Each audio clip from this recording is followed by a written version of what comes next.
Hello everyone. तो आज start कर रहे हैं अपनी क्लास 10th की ज्योग्राफी का new chapter minerals and energy resources. तो जो मिनरल्स होते हैं वो हमारी डेली लाइफ में हमें बहुत जगह देखने को मिलते हैं, जैसे कि जो डायमंड है, hardest material present on the earth, ये भी एक मिनरल है। जो हम पाउडर यूज़ करते हैं, जॉनसन बेबी पॉन्ड्स के जो पाउडर आते हैं उनमें टैल्क यूज़ होता है पाउडर फॉर्म में, वो भी एक मिनरल है। जो हम टूथपेस्ट करते हैं उसमें भी बहुत सारे मिनरल्स अवेलेबल होते हैं। तो जो मिनरल्स होते हैं वो हमें डेली लाइफ में बहुत देखने को मिलते हैं। जो हमारे मेटल्स हैं, गोल्ड, सिल्वर, टिन, आयरन, ये सभी मिनरल्स हैं। तो मिनरल्स की स्टडी इंपॉर्टेंट हो जाती है कि हमें ये मिनरल्स कैसे मिलते हैं, कहाँ पे मिलते हैं और इनके क्या क्या यूजेस हैं। और इस चैप्टर में हम स्टडी करेंगे एनर्जी के रिसोर्सेज को। एनर्जी के क्या क्या रिसोर्सेज होते हैं, कोल, पेट्रोलियम, न्यूक्लियर एनर्जी, इलेक्ट्रिसिटी, इन सबको भी हम इस चैप्टर में डिस्कस कर रहे होंगे कि किन एनर्जी रिसोर्सेज का यूज़ किस फील्ड में होता है और कैसे वो जनरेट होते हैं। तो स्टार्ट करते हैं अपने मेन चैप्टर। सबसे पहले डिस्कस करते हैं मिनरल्स की डेफिनेशन। तो मिनरल्स की डेफिनेशन होती है homogeneous naturally occurring substance with a definable internal structure. यानी कि मिनरल्स सबसे पहले तो होमोजीनियस होने चाहिए। होमोजीनियस का मतलब होता है एक जैसा होना चाहिए। जैसे कि बात करें एग्जाम्पल लें मिनरल्स का, मान लीजिए साल्ट का एग्जाम्पल लेते हैं। बहुत सारे सॉल्ट होते हैं, मान लीजिए टेबल सॉल्ट का एग्जाम्पल लेते हैं जो खाने में यूज़ करते हैं हम, नमक का। तो नमक का जो खड़ा नमक आता है, अगर उसका एक हम पीस लेंगे तो जैसा कि हम जानते हैं कॉमन सॉल्ट का फार्मूला होता है NaCl। तो वो पूरा नमक हमारा NaCl से ही मिलकर बना होगा। इसको बोलते हैं हम होमोजीनस। जैसे कि अगर डायमंड का एक पीस लेंगे तो उसमें पूरे में डायमंड ही डायमंड होगा।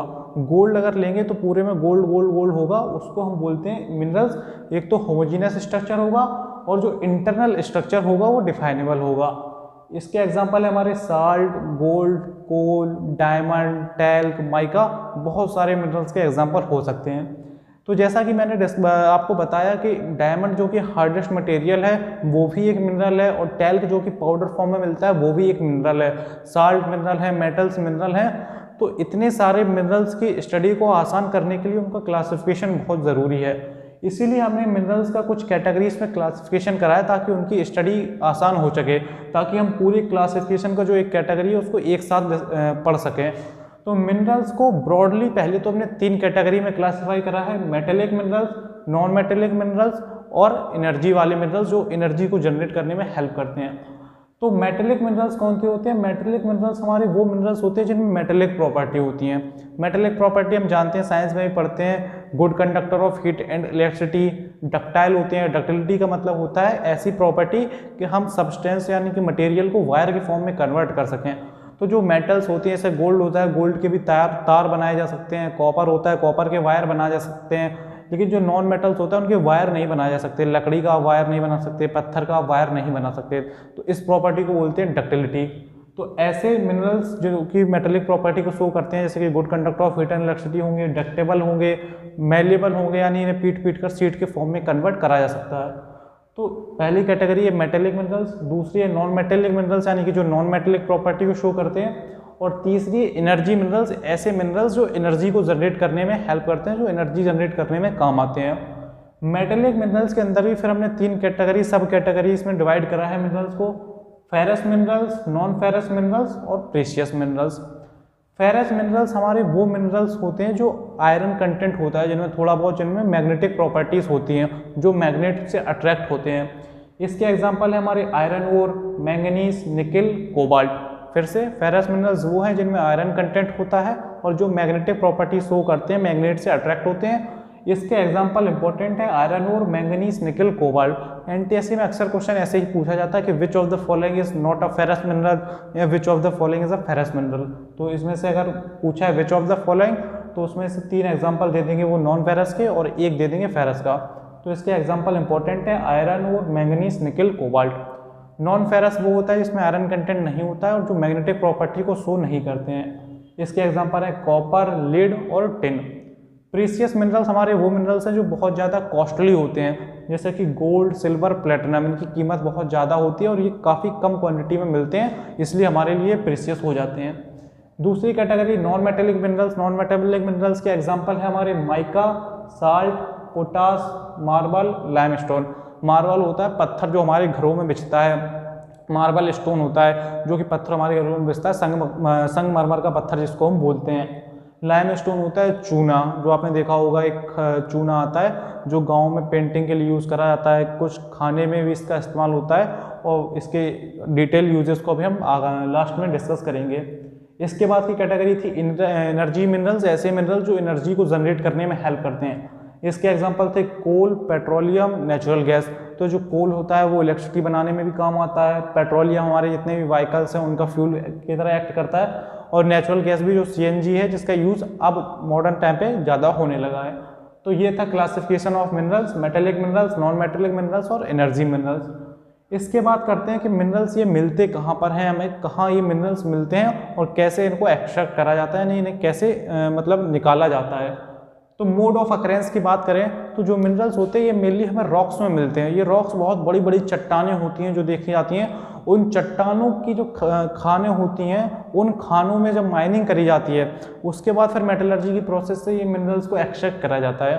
तो कौन कौन सी इंपॉर्टेंट रॉक्स हैं जिनमें मिनरल्स मिलते हैं? इग्नीशियस एंड मेटामॉर्फिक रॉक्स में मिनरल्स मिलते हैं, डिकम्पोज्ड रॉक्स में मिनरल्स मिलते हैं, एलुवियल डिपॉजिट यानी कि जो एलुवियल सॉइल होती है उसके डिपॉजिट्स में हमें मिनरल मिलते हैं, सेडिमेंट्री रॉक्स में मिनरल मिलते हैं, और ओशियन वाटर भी एक इंपॉर्टेंट सोर्स है मिनरल्स का। इसमें ओशियन वाटर में क्या है, बहुत सारे सॉल्ट्स मिलते हैं हमें एवापोरेशन की प्रोसेस से।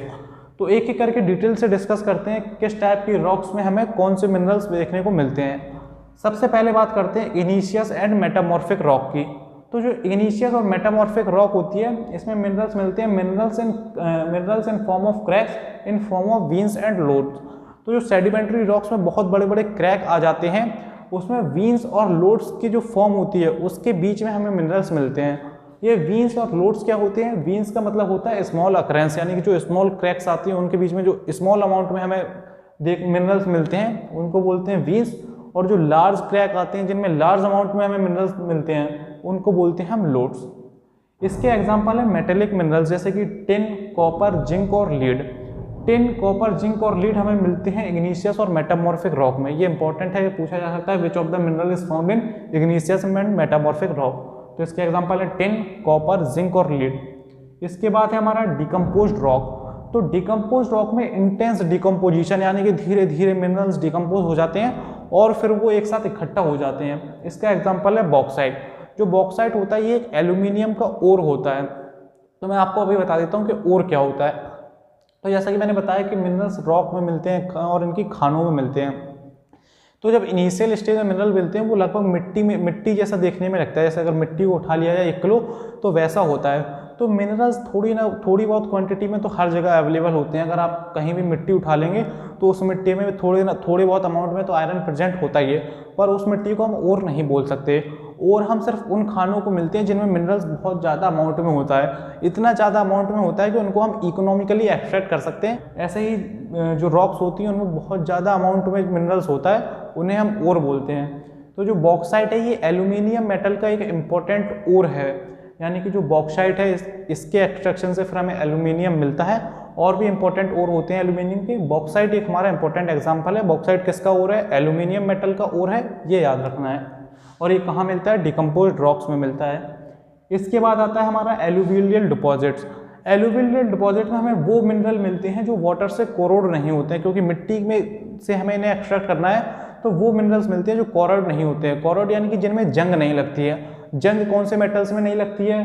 गोल्ड, सिल्वर, टिन, जो हमारे प्रेशियस मेटल हैं लगभग उनमें। गोल्ड में बहुत आसानी से जंग नहीं लगती है, हजारों लाखों साल में थोड़ी बहुत कोरोजन गोल्ड में देखने को मिलता है। तो एलुवियल डिपॉजिट्स में हमें वो मिनरल्स मिलते हैं जिनमें जंग नहीं लगती है। Example gold, silver, tin. इसके बाद हमारा आता है सेडिमेंट्री रॉक्स।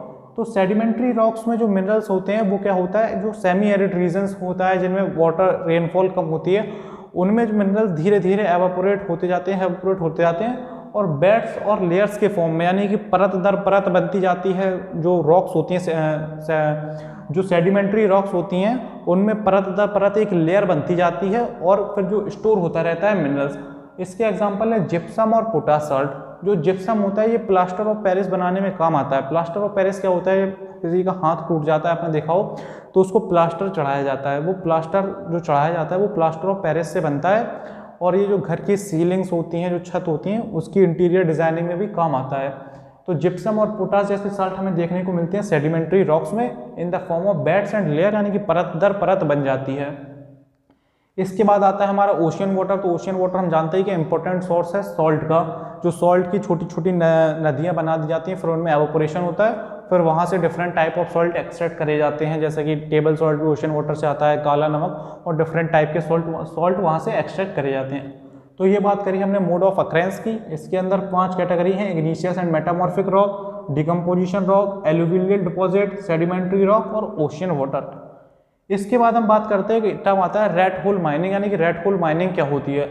तो जितने भी मिनरल्स अवेलेबल हैं इंडिया में उन सब पर गवर्नमेंट का कब्जा होता है। अगर गवर्नमेंट फिर ठेका देती है, एक मतलब टेंडर पास करती है, फिर वो कंपनियां एक्सट्रैक्ट करती हैं मिनरल्स को और बदले में गवर्नमेंट को प्रॉफिट अर्न होता है। तो बिना गवर्नमेंट की परमिशन के, बिना गवर्नमेंट की इजाज़त के कोई भी माइनिंग एक्टिविटी को प्रैक्टिस नहीं कर सकता। ऐसा नहीं है कोई भी जाए उन खानों में और फिर वहाँ से जो ओर है वो भर कर ले आए और फिर अपने घर पर उनको मतलब एक्सट्रैक्ट करने लगे मेटल्स को। ऐसा करने की किसी को इजाज़त नहीं होती है, इलीगल एक्टिविटी होती है। पर मेघालय के कुछ रीजन्स हैं, जैसे कि चेरापूंजी एक रीज़न है, वहाँ पर कुछ लोग क्या कर रहे हैं, टनल्स को डग कर लेते हैं। टनल्स क्या होती हैं, अंडरग्राउंड सुरंगें खोदी जाती हैं। तो जो डक्स और टनल्स के फॉर्म में कुछ लोग माइनिंग को प्रैक्टिस कर रहे हैं। इसी माइनिंग को बोला जाता है red hole mining. Red hole mining क्योंकि रेड भी क्या होता है, जो अपना बिल बना लेते हैं, उसी बिल का एक बड़ा फॉर्म होता है टनल। तो लोग अंडरग्राउंड टनल की खानों में माइनिंग को प्रैक्टिस कर रहे हैं। हालांकि ये एक लीगल एक्टिविटी है, पर अभी बहुत सारे हाउस होल्ड मेघालय में इस चीज़ को प्रैक्टिस कर रहे हैं। इसके बाद आता है सम इम्पोर्टेंट ओर्स। कुछ अब हम इम्पोर्टेंट ओर्स को डिटेल में डिस्कस करते हैं कि ये हमें किस रीजन में देखने को मिलता है। कौन कौन से इंपॉर्टेंट ओर्स हैं, iron ore, manganese ore, copper ore, bauxite ore, limestone, mica, coal, petroleum. इन सभी को हम थोड़ा डिटेल में डिस्कस करते हैं कि इनके ओर का यूजेस कहाँ पे है और ये किस एरिया में, किस स्टेट में हमें देखने को मिलते हैं। तो सबसे पहले बात करते हैं मेटेलिक ओर, और मेटेलिक ओर के अंदर भी फेरस मिनरल्स जो हैं। फेरस मिनरल्स में पहला हमारा एग्जांपल है आयरन ओर। और मैंने आपको बता ही दिया है, और वो जगह होते हैं, वो चट्टान के हम कह सकते हैं, वो खदान होती है जिसमें हम इकोनॉमिकली तरीके से मिनरल्स को एक्सट्रैक्ट कर सकें, यानी कि जिनमें मिनरल्स का अमाउंट बहुत ज़्यादा अवेलेबल हो। तो पहला हमारा इंपॉर्टेंट ओर है आयरन ओर। जो आयरन ओर होता है और जो आयरन इंडस्ट्री होती है, ये बैकबोन मानी जाती है इंडस्ट्रियल डेवलपमेंट के लिए। क्यों मानी जाती है? क्योंकि जितने भी टूल्स होते हैं, जितनी भी मशीन्स होती हैं, वो सभी आयरन से बनती हैं। तो अगर आयरन किसी देश में कम होगा तो फिर वो मशीन का प्रोडक्शन नहीं कर पाएगा। जितनी भी बड़ी बड़ी मशीन हम देखते हैं लगभग वो आयरन से ही बनी रहती हैं। इसलिए आयरन को कंसीडर करा जाता है बैकबोन ऑफ इंडस्ट्रियल डेवलपमेंट, क्योंकि आयरन ज़्यादा होगा तो इंडस्ट्रीज ज़्यादा से ज़्यादा मशीन बनाना उनके लिए आसान होगा, आयरन की कॉस्ट कम होगी। आयरन के जो इंपॉर्टेंट ओर्स हैं, ओर्स फिर से वही कि जो वैसे मान लीजिए एक तरीके से मिट्टी के फॉर्म में होते हैं, फिर उनसे एक्सट्रैक्ट करा जाता है। तो जिसमें मिट्टी जैसा जो मटेरियल है उसमें से जितना ज़्यादा आयरन निकाला जाएगा उतना अच्छा ओर माना जाएगा। तो ऐसे ही आयरन के दो इम्पोर्टेंट ओर हैं, मैग्नेटाइट और हेमेटाइट। जो मैग्नेटाइट ओर होता है उसमें लगभग 70% आयरन होता है। यानी अगर 1 किलो मैंने मैग्नेटाइट ओर लिया है तो उसमें से लगभग 700 ग्राम आयरन हम निकाल सकते हैं। मैग्नेटाइट ओर के बाद दूसरा हेमेटाइट ओर। हेमेटाइट ओर में 50 से 60% तक आयरन निकाल सकते हैं। यानी कि अगर 1 किलो हम अगर मान लीजिए किसी चट्टान पे गए जहाँ पर आयरन का ओर है और वहाँ से हमने खोदना चालू करा और 1 किलो हम हेमेटाइट ओर ले आए तो उसमें से हम लगभग 500 से 600 ग्राम आयरन निकाल लेंगे। ये मतलब होता है ओर का। इंपॉर्टेंट ये है कि आयरन के कौन से दो इंपॉर्टेंट ओर हैं, हेमेटाइट और मैग्नेटाइट। तो अब हम डिस्कस करते हैं कि ये आयरन ओर हमें किन रीजन्स में ज़्यादा देखने को मिलते हैं। तो जो इंपॉर्टेंट बेल्ट्स हैं, यानी कि जिन रीजन में ये आयरन ओर ज़्यादा प्रेजेंट होते हैं, 3 इंपॉर्टेंट ऐसे बेल्ट्स हैं, उड़ीसा झारखंड बेल्ट, दुर्ग बस्त्र चंद्रपुर बेल्ट और महाराष्ट्र गोवा बेल्ट। यानी कि जो उड़ीसा झारखंड का बेल्ट है, उड़ीसा झारखंड के बीच का जो रीजन एरिया है, यहाँ पर आयरन ओर बहुत ज़्यादा मिलते हैं। दुर्ग बस्त्र चंद्रपुर बेल्ट है, यहाँ पर आयरन ओर मिलेंगे और महाराष्ट्र गोवा बेल्ट में आयरन ओर मिलेंगे। तो ये थी बात आयरन ओर की। आयरन ओर के बाद हम डिस्कस करते हैं मैंगनीज ओर को। तो जो मैंगनीज ओर होता है ये यूज़ होता है स्टील प्रोडक्शन में और इसका यूज़ होता है ब्लीचिंग पाउडर बनाने में। ब्लीचिंग पाउडर क्या होता है, जो हमारे फेशियल में भी लगभग ब्लीचिंग पाउडर यूज़ आता है, कॉस्मेटिक बनाने में यूज़ आता है। तो ब्लीचिंग पाउडर को बनाने में और जो स्टील का प्रोडक्शन होता है उसमें हेल्प करता है हमारा मैंगनीज का ओर। मैंगनीज के जो उड़ीसा स्टेट है वो मैंगनीज की लार्जेस्ट प्रोड्यूसर है। फिर से एक बार डिस्कस कर लेते हैं। अभी हम डिस्कस कर रहे हैं मेटेलिक ओर को। मेटेलिक ओर के अंदर भी फेरस मिनरल्स को, फेरस ओर्स को, उसके अंदर हम डिस्कस कर रहे हैं आयरन ओर को। आयरन के बाद आता है हमारा मैंगनीज ओर। मैंगनीज का यूज़ है for steel production and for bleaching powder production, और Orissa is the largest production. Orissa में सबसे ज़्यादा मैंगनीज हमारा प्रोड्यूस होता है। मैंगनीज का जो हमने जैसे कि बताया स्टील प्रोडक्शन में मैंगनीज यूज होता है, तो ये इंपॉर्टेंट है। 1000 केजी स्टील के प्रोडक्शन के लिए लगभग 10 केजी मैंगनीज की जरूरत होती है। 1 टन स्टील बनाने के लिए 10 किलो मैंगनीज की रिक्वायरमेंट होती है। तो ये क्वांटिटी इंपॉर्टेंट है। ये पूछा जा सकता है कि 1 टन स्टील की प्रोडक्शन के लिए कितने किलोग्राम मैंगनीज की रिक्वायरमेंट होती है, तो 10 किलोग्राम मैंगनीज की हमें रिक्वायरमेंट होती है। तो ये डिस्कस करा हमने फेरस मिनरल्स को। फेरस मिनरल्स के बाद हम डिस्कस कर लेते हैं कुछ इंपॉर्टेंट नॉन फेरस ओर्स को।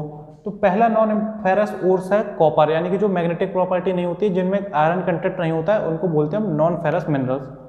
तो जो कॉपर है ये बहुत ही इंपॉर्टेंट ओर है। कॉपर के वायर बनाए जाते हैं। कॉपर जो होता है वो डक्टाइल होता है, यानी कि इसके वायर बनाए जा सकते हैं। मेलेबल होता है, यानी इसको थिन शीट्स में कन्वर्ट करा जा सकता है। बहुत अच्छा कंडक्टर होता है हीट एंड इलेक्ट्रिसिटी का, तो इसीलिए इसके इलेक्ट्रिक वायर बनाए जा सकते हैं। इलेक्ट्रिक कंडक्टिविटी को बहुत अच्छी तरीके से कंडक्ट करता है। इसका रेजिस्टेंस काफ़ी कम होता है। Present in MP and Rajasthan. जो कॉपर के ओर होते हैं वो मध्य प्रदेश और राजस्थान में हमें ज़्यादा देखने को मिलते हैं। जो दूसरा इंपॉर्टेंट नॉन फेरस ओर है वो है हमारा बॉक्साइट का। बॉक्साइट का जैसे मैंने आपको बताया था, ये इंपॉर्टेंट ओर है हमारा एल्यूमिनियम मेटल का। एल्यूमिनियम मेटल का इंपॉर्टेंट ओर है। इसका जो यूज़ है, एक तो ये आयरन की क्वालिटी को इम्प्रूव करता है, और ये मिलता कहाँ पे है, ये हमें मिलता है found in the plateau region of Bilaspur Katni region. Bilaspur Katni region का जो प्लेट्यू रीजन है, जो घाटी वाला रीजन है, वहाँ पर हमें बॉक्साइट के ओर मिलते हैं। बॉक्साइट एल्यूमिनियम का एक ऑक्साइड ओर होता है।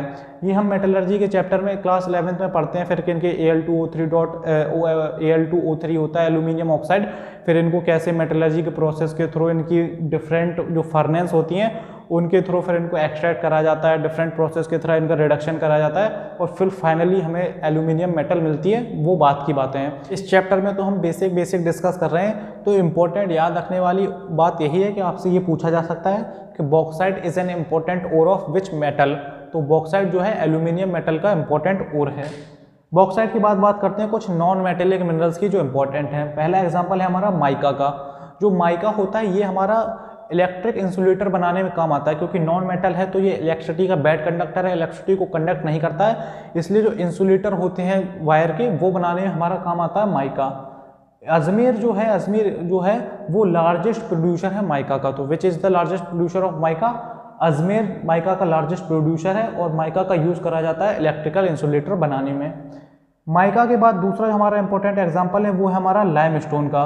तो जो लाइमस्टोन है ये रॉ मटेरियल है सीमेंट इंडस्ट्री का। तो जो सीमेंट होता है जो घर बनाने में काम आता है, एक तो उसका रॉ मटेरियल है, सीमेंट बनाने में यूज़ आता है। दूसरा ये आयरन स्मेल्टिंग में हेल्प करता है। जो आयरन की मेटलर्जी की प्रोसेस होती है उसमें भी लाइमस्टोन यूज़ करता है। लाइमस्टोन होता क्या? लाइमस्टोन चूना होता है। चूना ये भी एक मिनरल है। इसकी भी बड़ी बड़ी चट्टानें होती हैं और बड़ी बड़ी खदानों से ये निकलता है। तो ये बात करी हमने लाइमस्टोन की। ये रॉ मटेरियल है for cement industry used in iron smelting. और इसके जो मतलब लाइमस्टोन जो हमें ज़्यादातर मिलता है, ये हमें मिलता है देखने को आंध्र प्रदेश और कर्नाटका स्टेट में। आंध्र प्रदेश और कर्नाटका स्टेट में लाइमस्टोन की बड़ी बड़ी खाने हैं। इंपॉर्टेंट बात यही है कि ये रॉ मटेरियल है सीमेंट इंडस्ट्री का, और ये आयरन स्मेल्टिंग में यूज़ होता है, आयरन इंडस्ट्री में भी यूज़ होता है। लाइमस्टोन की बात करते हैं कुछ कन्वेंशनल सोर्सेज ऑफ एनर्जी की। तो कन्वेंशनल सोर्सेज ऑफ एनर्जी क्या होते हैं? कुछ एनर्जी मिनरल्स होते हैं, ऐसे मिनरल्स जो एनर्जी को जनरेट करने में हेल्प करते हैं। उसमें भी एक कैटेगरी है conventional source of energy. Conventional का मतलब होता है जो बहुत ईजिली यूज़ हो रहा है और बहुत पुराने टाइम से यूज़ होते चले आ रहे हैं।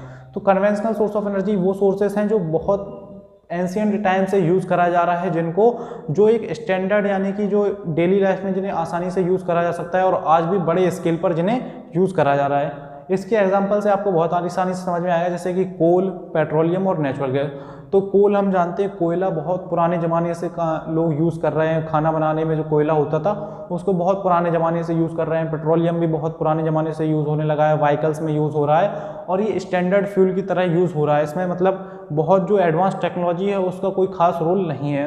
और तीसरा होता है नेचुरल गैस। तो एक एक करके इनको थोड़ा डिटेल में डिस्कस करते हैं। पहले तो हमने कन्वेंशनल सोर्सेज ऑफ एनर्जी की डेफिनेशन जानी, ऐसे सोर्स ऑफ एनर्जी जो कि बहुत एंशिएंट टाइम से यूज हो रहे हैं, स्टैंडर्ड सोर्स ऑफ एनर्जी हैं और आज ही बड़े स्केल में यूज होते हैं। इसके एग्जांपल है कोल, पेट्रोलियम और नेचुरल गैस। तो सबसे पहले बात करते हैं कोल की। तो कोल का यूज कहाँ आता है? कोल का यूज आता है इलेक्ट्रिसिटी के जनरेशन में। कोल से इलेक्ट्रिसिटी कैसे जनरेट करी जाती है? कोल के हेल्प से जो बड़े बड़े स्टीम होते हैं, पहले उनको गर्म करा जाता है, पानी को गर्म करा जाता है, फिर पानी जो होता है वो स्टीम में कन्वर्ट हो जाती है, भाप में कन्वर्ट हो जाती है। फिर भाप की हेल्प से क्या करते हैं? हम टरबाइन को घुमाते हैं, फिर टरबाइन के घुमाने से फिर हम इलेक्ट्रिसिटी को जनरेट करते हैं। ये आप इलेक्ट्रिसिटी वाले चैप्टर में भी, मतलब जो सोर्सेज ऑफ एनर्जी वाला चैप्टर होता है साइंस में, उसमें भी स्टडी कर रहे होंगे। इलेक्ट्रिसिटी जनरेट करने के लिए जो मेन काम होता है वो होता है टरबाइन को घुमाना। जब हम टरबाइन को घुमाते हैं तो एक फॉर्म ऑफ एनर्जी को हम दूसरे फॉर्म ऑफ एनर्जी में कन्वर्ट कर देते हैं। तो ऐसे ही पहले कोल वाटर से हम पानी को गर्म करते हैं, फिर उससे हम टरबाइन घुमाते हैं और उस टरबाइन से हम इलेक्ट्रिसिटी को जनरेट कर लेते हैं। तो ये कोल का पहला यूज था फॉर इलेक्ट्रिसिटी जनरेशन। दूसरा डोमेस्टिक नीड, हालांकि अब बहुत कम यूज़ होता है ये, लेकिन रूरल एरियाज़ में अभी भी इसको खाना बनाने और घर के दूसरे काम, जैसे प्रेस होती थी, जो आयरन मशीन होती थी, वो भी कोयले से चलने वाली कुछ प्रेस होती थी, वो भी कहीं कहीं पे अभी भी यूज़ करी जाती हैं। तो ये थे कोल के यूजेस। जो सबसे इम्पोर्टेंट बात है वो है टाइप्स ऑफ कोल। 4 टाइप के कोल हमें देखने को मिलते हैं। वो इम्पोर्टेंट 4 टाइप के कोल्स हैं।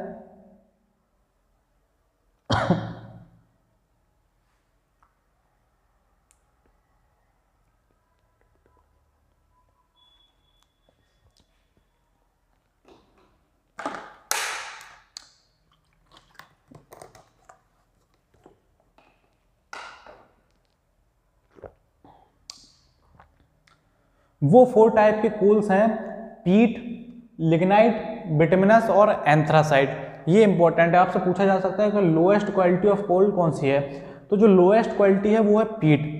पीट में क्या होता है? मॉइस्चर का कंटेंट बहुत ज़्यादा होता है। मॉइस्चर का कंटेंट ज़्यादा होता है तो फिर कोल अच्छी तरीके से जल नहीं पाता है। जब जल नहीं पाएगा तो वो फिर हीट एनर्जी उतनी ज़्यादा अच्छी प्रोड्यूस नहीं करेगा। हमें चाहिए कि कोल पूरे तरीके से यूज़ हो जाए, पूरे तरीके से जल जाए और ज़्यादा से ज़्यादा हीट एनर्जी प्रोड्यूस करे। तो जो पीट होता है वो लोएस्ट क्वालिटी का होता है, इसमें मॉइस्चर कंटेंट काफ़ी ज़्यादा होता है। जो दूसरा टाइप है वो है लिग्नाइट। लिग्नाइट लो क्वालिटी है, पीट से तो अच्छा है पर फिर भी लो क्वालिटी है और इसमें जो मॉइस्चर कंटेंट होता है वो थोड़ा ज़्यादा ही होता है, थोड़ा नॉर्मल से थोड़ा ऊपर होता है। जो बिटुमिनस है ये गुड क्वालिटी का कोल है और इसमें जो मॉइस्चर कंटेंट होता है वो लेस होता है। जो सबसे इंपॉर्टेंट टाइप है कोल का वो है हमारा एंथ्रासाइट, इसीलिए मैंने इसको अलग से भी लिखा है। Anthracite is the best quality of coal, very less moisture. ये क्वेश्चन बहुत बार पूछा जाता है, ज़्यादातर जो एग्जाम में ज्योग्राफी पूछी जाती है इस चैप्टर की, उसमें ये क्वेश्चन लगभग एक आध बार पूछ ही लिया जाता है कि which is the best quality of coal. तो ये याद रखना है, anthracite is the best quality of coal. इसका मॉइस्चर कंटेंट ना के बराबर होता है और ये बेस्ट क्वालिटी ऑफ कोल है, सबसे ज़्यादा हीट यही प्रोड्यूस करता है। एक बार फिर से डिस्कस करते हैं। 4 टाइप के कोल हमें देखने को मिलते हैं: पीट, लिग्नाइट, बिटुमिनस, एंथ्रासाइट। पीट लोएस्ट क्वालिटी का कोल होता है, एंथ्रासाइट हमारा बेस्ट क्वालिटी का कोल होता है। फिर से मैं एम्फसाइज कर रहा हूँ, एंथ्रासाइट बेस्ट क्वालिटी का कोल होता है। एक इंपॉर्टेंट क्वेश्चन है। कोल के बाद जो दूसरी इंपॉर्टेंट एनर्जी की इंडस्ट्री है, जो सोर्स ऑफ एनर्जी है मिनरल, वो है हमारा पेट्रोलियम। जो पेट्रोलियम है वो एक्ट करता है as a nodal industry for synthetic textile, fertiliser industry and chemical industry. तो हम जानते हैं पेट्रोलियम एक बहुत इंपॉर्टेंट फ्यूल है। जो पेट्रोल, डीजल और जो केरोसिन होता है, ये हमारे जो मशीन की एक तरीके से फूड की तरह एक्ट करते हैं। ज़्यादातर जो मशीनें इलेक्ट्रिसिटी से ऑपरेट होती हैं, जो इलेक्ट्रिसिटी से ऑपरेट नहीं होती हैं, इलेक्ट्रिसिटी की अवेलेबिलिटी नहीं हो पाती है, तो पेट्रोलियम से चलती हैं, डीजल से चलती हैं और जो हमारे जितने भी व्हीकल्स होते हैं उनके में फ्यूल का भी काम करता है। तो ये एक बेसिक इंडस्ट्री, एक बेसिक रिक्वायरमेंट है बहुत सारी इंडस्ट्री की।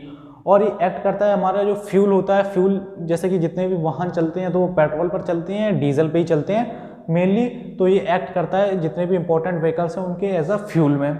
इंपॉर्टेंट बात ये है कि जो मुंबई में हाई फ्यूल है वो इंडिया की 63% पेट्रोलियम के डिमांड को मीट करता है। 63% जो इंडिया की डिमांड है उसको मुंबई हाई फ्यूल से मीट करा जाता है, मुंबई हाई फ्यूल्स उसकी पूर्ति करता है। जो इसके लिए रॉ मटेरियल होता है क्रूड ऑयल, वो ज़्यादातर अरब कंट्री और दुबई जैसी कंट्रीज से इंपोर्ट करा जाता है, हमारे कंट्री में लाया जाता है। तो ये बात करी हमने पेट्रोलियम इंडस्ट्री के। इसके लिए हमने जाना जो पेट्रोलियम इंडस्ट्री है वो हमारी नोडल इंडस्ट्री है फॉर सिंथेटिक इंडस्ट्री, टेक्सटाइल और केमिकल इंडस्ट्री जैसी। और मुंबई हाई 63% जो पेट्रोलियम की डिमांड है उसको फुलफिल करता है।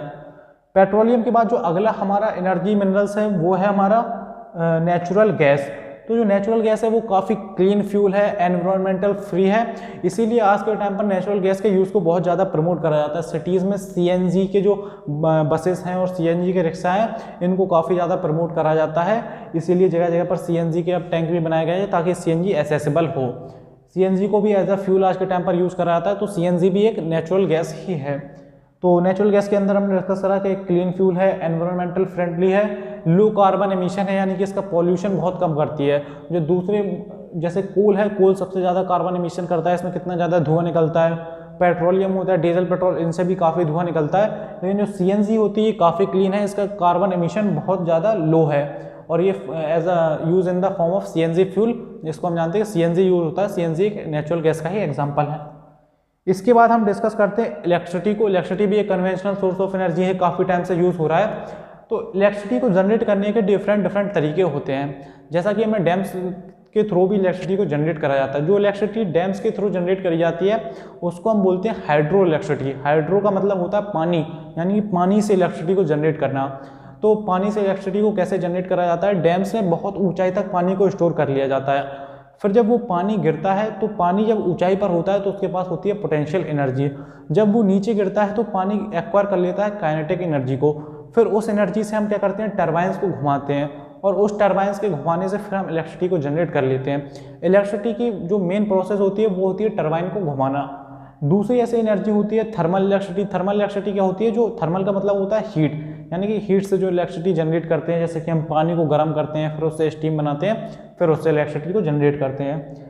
इसके बाद बात करते हैं non conventional source of energy को। Non conventional source of energy यानी कि जो रिसेंट टाइम पर डेवलप हुए हैं, जिनमें टेक्नोलॉजी का बहुत ज़्यादा यूज़ है, जो बहुत पुराने समय से नहीं चले आ रहे हैं, जो अभी रिसेंट टाइम में ही डेवलप हुए हैं और अभी ये लो स्केल पर यूज़ हो रहे हैं, काफ़ी कम लोग इनका इस्तेमाल कर रहे हैं और धीरे धीरे इन्हें डेवलप कराया जा रहा है और आने वाले समय में ये हमारे इंपॉर्टेंट सोर्स ऑफ एनर्जी होंगे।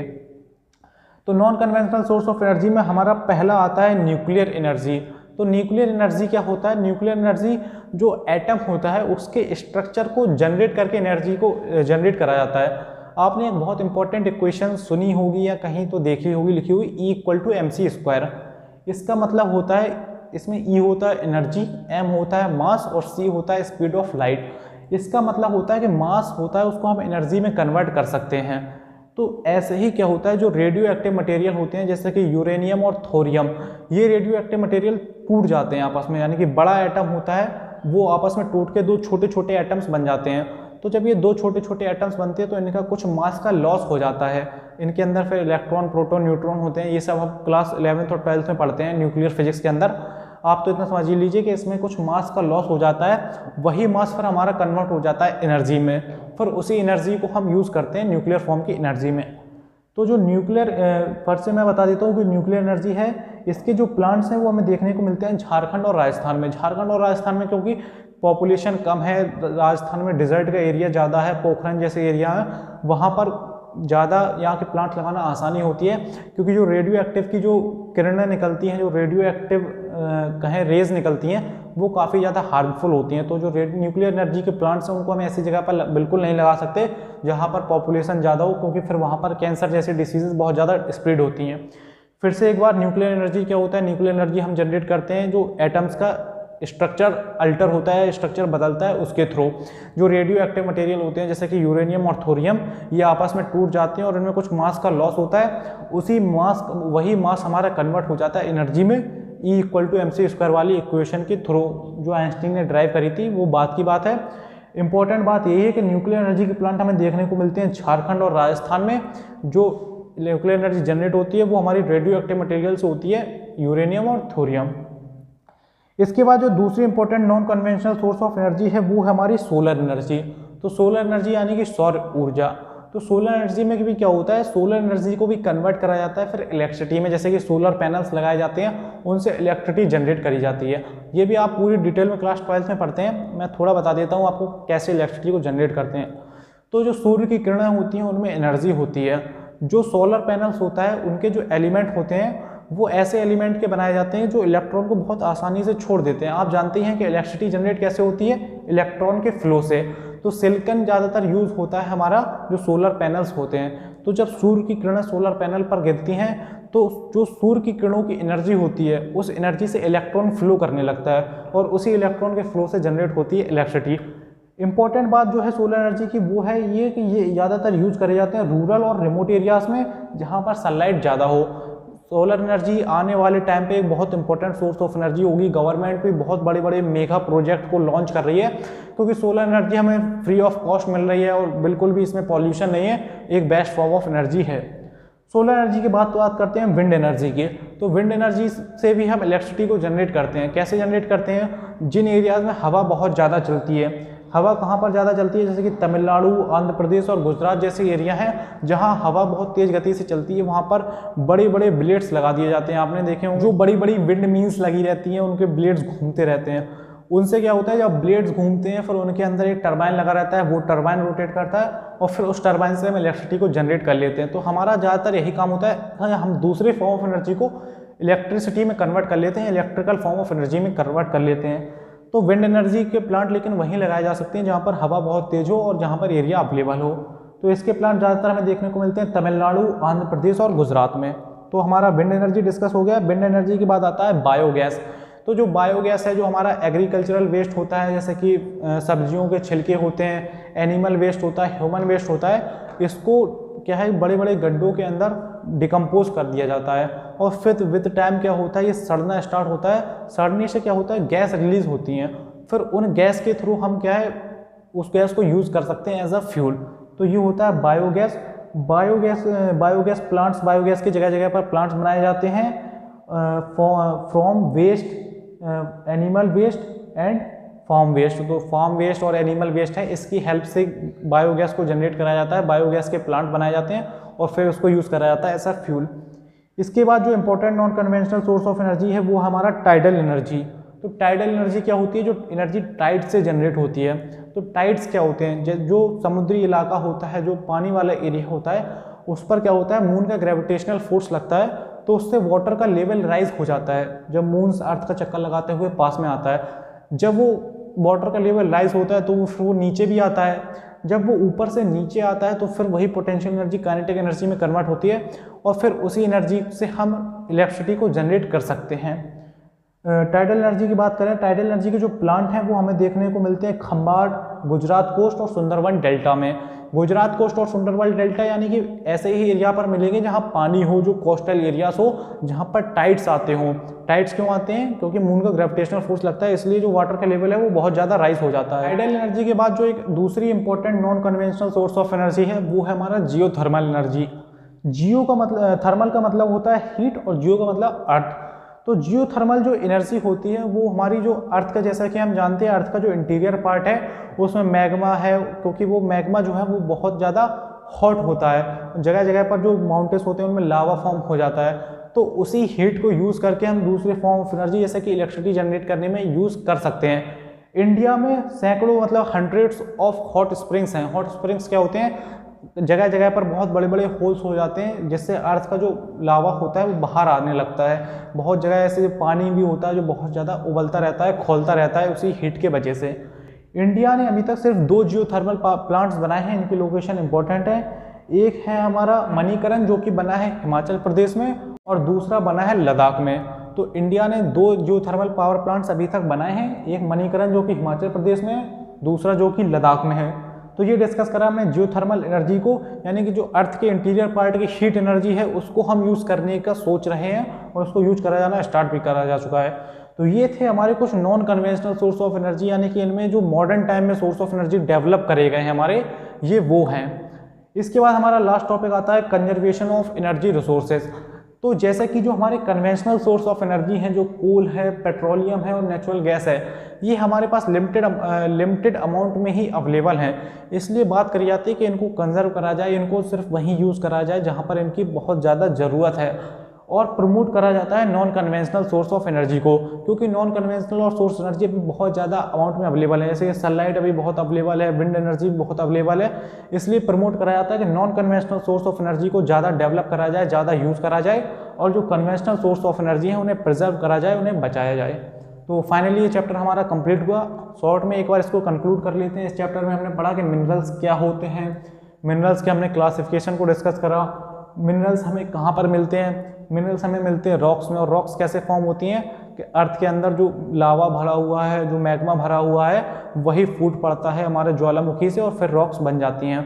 तो ये हमारा जो अर्थ का इंटीरियर पार्ट है, लगभग सारे मिनरल्स वहीं से निकल के आ रहे हैं। उसके अंदर हमने 5 टाइप के इंपॉर्टेंट सोर्स देखे, igneous and metamorphic rock, decomposed rock, alluvial deposit, sedimentary rock और ओशियन वाटर। इसके बाद हमने डिटेल में डिस्कस करा कि किस टाइप के रॉक्स में किस टाइप के मिनरल्स मिलते हैं। रेड होल माइनिंग को हमने जाना, फिर हमने कुछ इंपॉर्टेंट सोर्स को डिटेल में डिस्कस करा, फिर हमने non conventional source of energy भी डिस्कस करी थी। जैसे हमने जाना था कि कोल के 4 टाइप होते हैं। जो बेस्ट फॉर्म ऑफ कोल होता है वो होता है हमारा एंथ्रासाइट। इसके बाद हमने पेट्रोलियम, नेचुरल गैस को डिस्कस करा, इलेक्ट्रिसिटी को डिस्कस करा, non conventional source of energy को डिस्कस करा, जो कि मॉडर्न टाइम में डेवलप करे जा रहे हैं। तो इस चैप्टर में इतना ही। फाइनली ये चैप्टर हमारा कंप्लीट हुआ। Thank you.